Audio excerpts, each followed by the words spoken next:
the 5 love languages.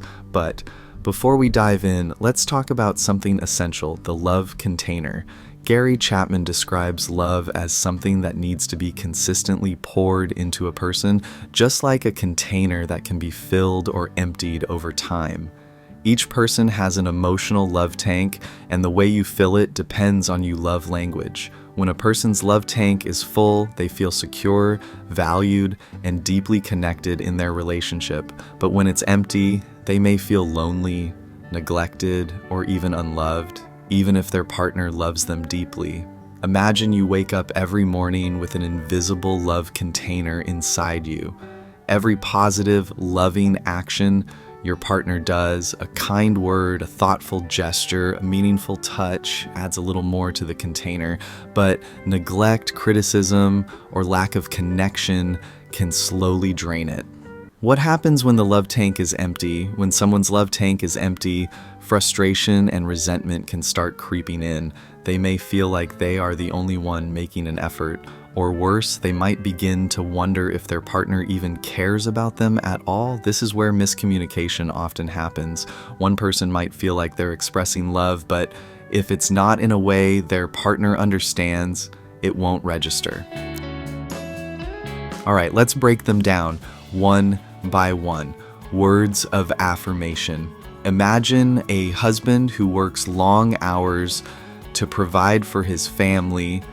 He may think his hard work is a sign of love, but if his wife's love language is words of affirmation, she might still feel unloved because he never says how much he loves her. Okay, this time let's say a husband's love language is words of affirmation. Every time his wife tells him, "I appreciate how hard you work," his love container fills up a little more. But if she never acknowledges his efforts, or worse, constantly criticizes him, his love tank starts to run on empty.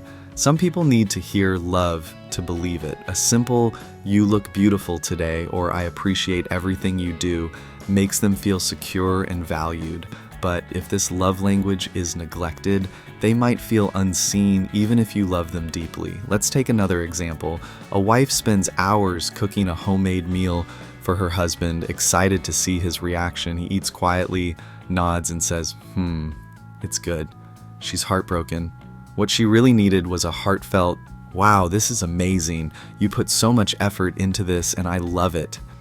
Words that fill her love container. If your partner thrives on words of affirmation, don't hold back. Say it, text it, write it on sticky notes. Just don't assume they know how you feel. Tell them.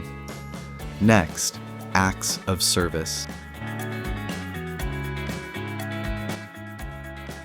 For some, love isn't about what you say, but what you do. Doing the dishes, making breakfast, filling up the car with gas, these simple acts speak volumes. A wife feels unappreciated because her husband never says, "I love you."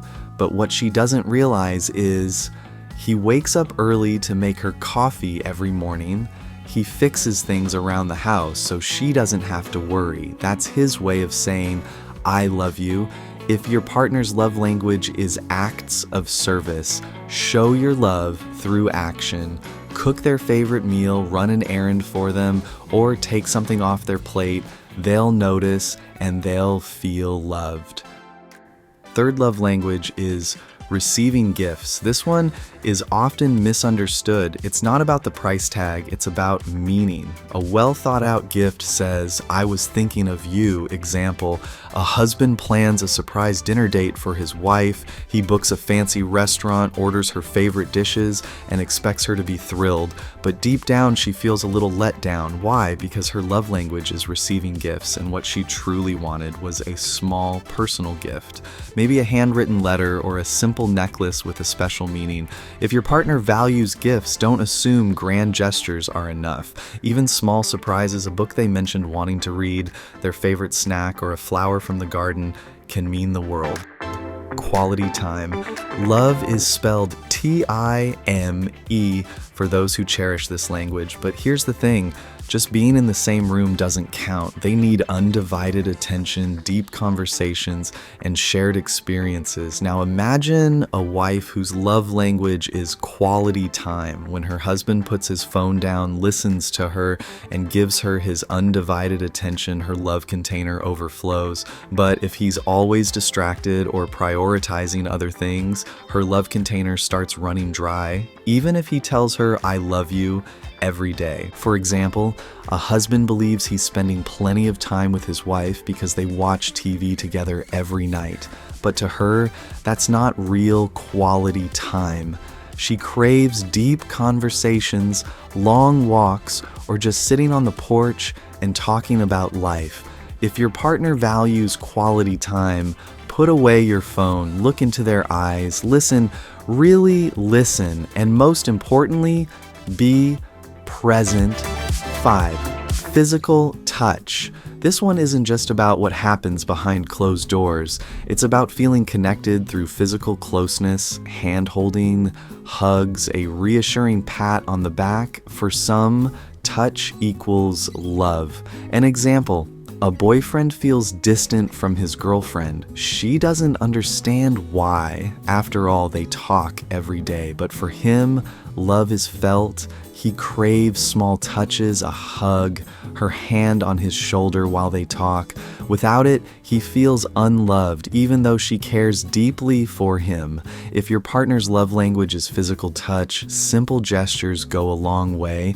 A warm hug, holding hands, or even just sitting close together can make all the difference.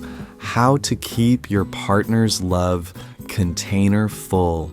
The key to keeping your partner's love tank full is intentionality. It's not enough to feel love, you have to express it in the way they understand best. 1, learn their love language. If you don't know what fills their love tank, you might be missing the mark completely. 2, be consistent. A single "I love you" or one date night won't keep a love container full forever. Love needs to be replenished regularly. 3, pay attention to their reactions. If they light up when you do something specific, that's a sign that their love tank is filling up. The secret to a lasting relationship. So what happened to the couples in our stories? They finally figured it out.